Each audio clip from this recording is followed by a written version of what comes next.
is the Mistress Carrie Situation Report for August 12th, 2024.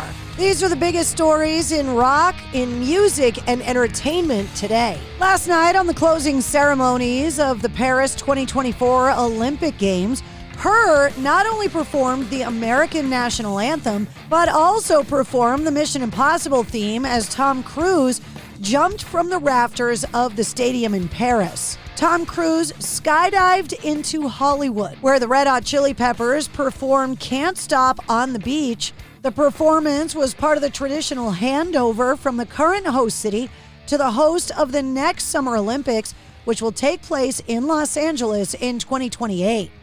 Other artists taking part in the closing ceremony included Snoop Dogg, Billie Eilish, and French acts Air, Phoenix, and Kavinsky. Red Hot Chili Peppers frontman Anthony Kiedis said, "LA always leaves people feeling like I want to go back there.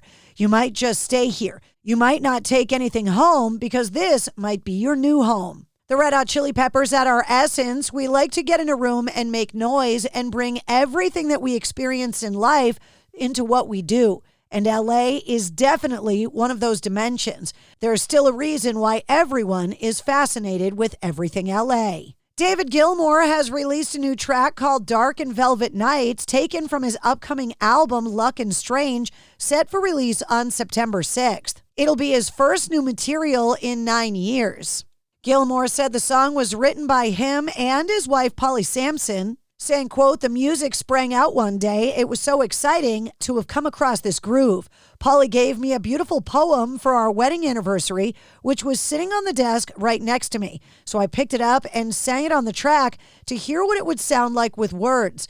I played it to Polly and she said, 'Lovely, great, I'll need to fiddle with it a bit.' So she added a couple of verses and there it was, very serendipitous." Deadpool and Wolverine has officially crossed the $1 billion mark globally, on its way to becoming the top R-rated picture of all time. Joker still holds that title. It's the first superhero movie to cross the $1 billion mark since Spider-Man No Way Home 2.5 years ago, and the first Marvel Disney MCU picture to cross the $1 billion threshold since Avengers Endgame in 2019.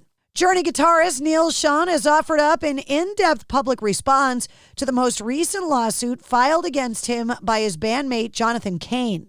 A comment from a fan online said, "There's a lot of rumors about the band living its final days because you and your wife can't stop spending the band's money. Is this true?"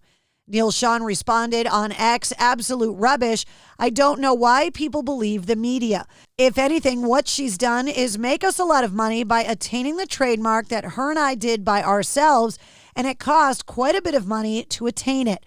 Both John Cain and Arnel Pineda are benefiting from that equally. It's split in thirds. We're traveling no differently than we have for many, many years, including John Cain. He and his wife decided to take a bus at the 11th hour, and that was his decision.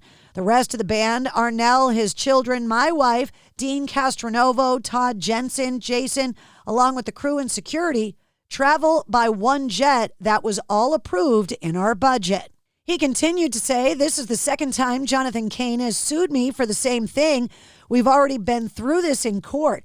That case was dropped by both of us. We both agreed to drop it and move forward with prejudice. That means that you can never open it again. Well, here we are again in the middle of a wonderful tour with our good friends Def Leppard and Steve Miller." Director James Cameron has revealed the official title of Avatar 3.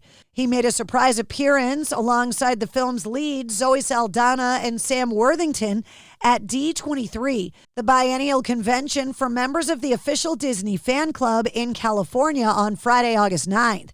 He told the crowd of 12,000 strong the title for the new film is Avatar, Fire and Ash.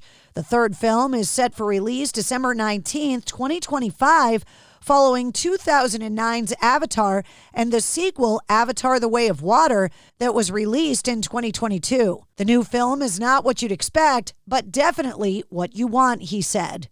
Apart from the Hybrid Theory 20 and Meteora 20 box sets, Linkin Park have been pretty quiet since frontman Chester Bennington's tragic death. There has been some random merch drops and the paper cut singles collection, but recently there's a buzz about the track Bleed It Out amongst Linkin Park fans. noting it's the only song not upgraded to 4K with the release of Paper Cuts earlier this year. The band had begun posting Bleed It Out in a series of clips behind the scenes, the making of, live in Berlin, and the rehearsing of SNL all 4 days in a row. Live Nation also posted about Linkin Park for the first time in 7 years, and the Sonic Temple Festival in Ohio posted about Linkin Park the same day, saying anyone else missing Linkin Park today, one of the most influential bands of all time, thank you Linkin Park for all that you've done for music and millions across the globe. Chester, your legacy will never be forgotten. Sonic Temple is run by Danny Wimmer Presents, the promoters of Rock on the Range, which Linkin Park performed at in 2015. One of the partners in Danny Wimmer Presents is Danny Hayes, who is a former longtime lawyer for the band. Rumors are now circulating around online that Linkin Park is getting ready to make a big announcement about returning to the stage. Rod Stewart has been forced to postpone 2 concerts as he recovers from COVID-19. Stewart's team wrote of his diagnosis and the show's postponement in a statement, saying, "We regret to announce that tonight's Rod Stewart shows in State Line, Nevada, and his August 10th show in Lincoln, California have been postponed as the singer recovers from a summer strain of COVID-19. And that's your sit rep. For more details on all of the stories, check the links in the show notes of this episode. And don't forget to like, follow, and subscribe to the Mistress Carrie Podcast. New full-length episodes come out every Wednesday. Episode 218 featuring Zach Wilde is available now. And check out this week's bonus episode with Ed Kowalczyk from Live and Robert DeLeo from Stone Temple Pilots. It's new today.